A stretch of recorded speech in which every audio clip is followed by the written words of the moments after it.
So unfortunately, the Happy Trails highway pegs are tacoed. Um,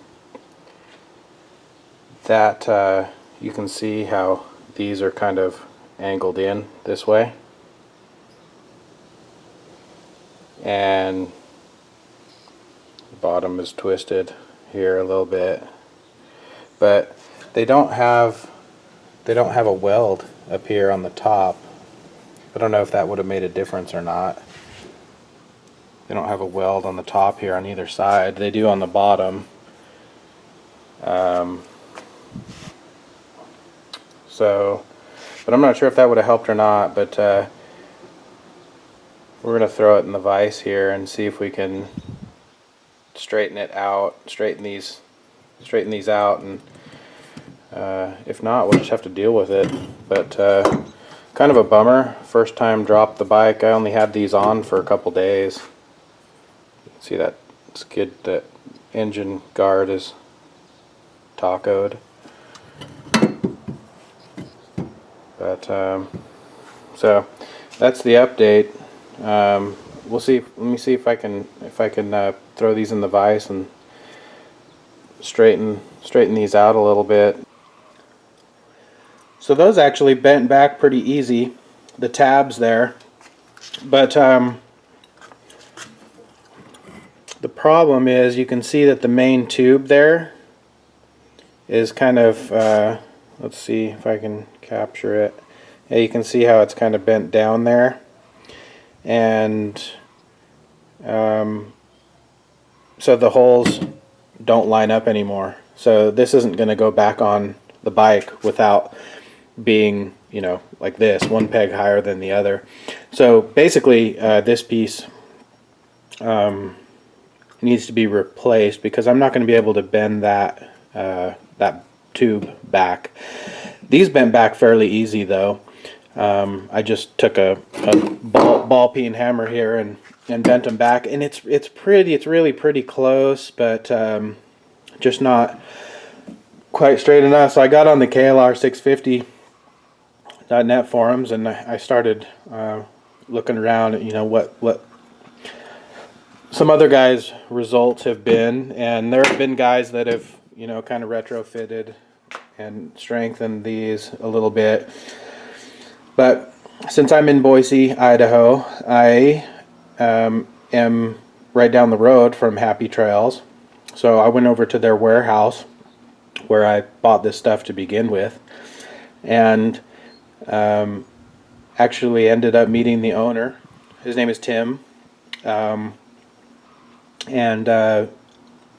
showed him kind of what happened, and I was honest with him. You know, I just told him that I went down pretty hard, and you know, it's bent out of shape, and it's not going to go back. I tacoed it pretty good. Matter of fact, now that I'm looking at this a little closer, there's actually looks like that is bent up there too. Anyway, and what he told me, and he made some really good sense out of the reasoning behind the engineering for these. And what he told me was that basically you want these to give, because the cost of this guard and highway pegs is a whole heck of a lot cheaper than totaling your bike. So let me see if I can explain. If you can engineer this to such a spec that it'll give way and be more more malleable than the bike and the frame itself, then you're actually saving your bike, and it's a lot cheaper to replace this than it is your whole bike. And they could make this as strong as they want to.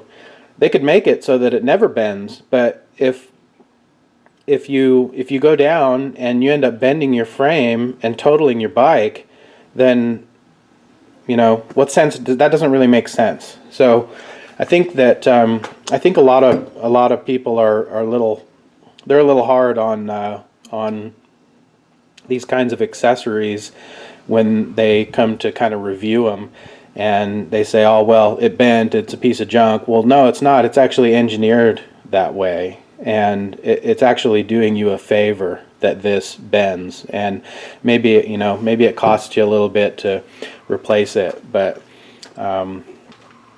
in my case, whoop,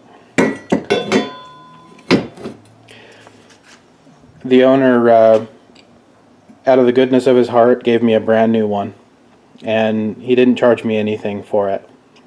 And I think a lot of that has to do with, you know, reading on the KLR.net forums. I think that I think they do charge. They've been known to give discounts and send new ones out, but there's a shipping cost associated with it, and things like that. So I think they will charge some. But I did read a lot of forums where they gave discounts to replace these for guys that had bent them.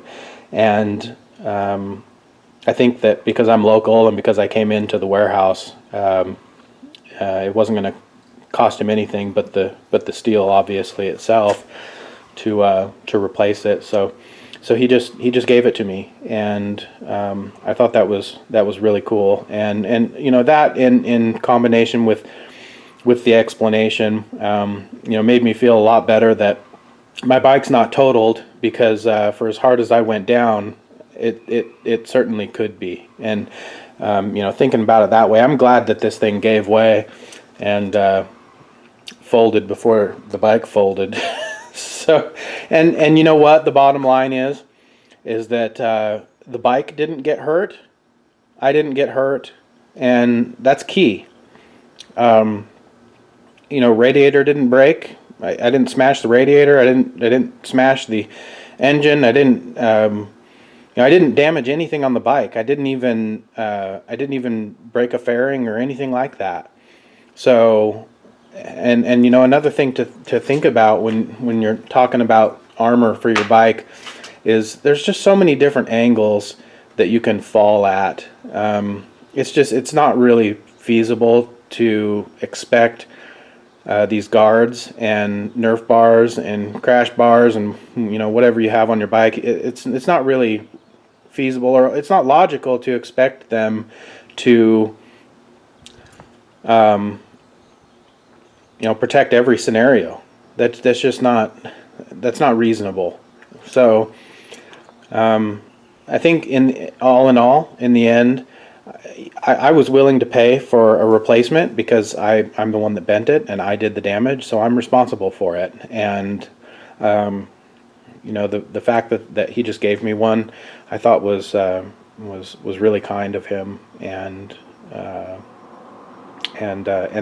you know, the explanation coming straight from the owner, I feel a lot better about the whole scenario now. And to be honest with you, if I go down again, I hope this one bends too, and protects my bike, and then, you know, if I end up paying $90 to replace that, that's worth not damaging the bike and totaling the bike. So that's it. That's the update for the highway pegs. Leave your comments below, and if you like these videos, click the like, subscribe if you're new. God bless, and we'll see you next time.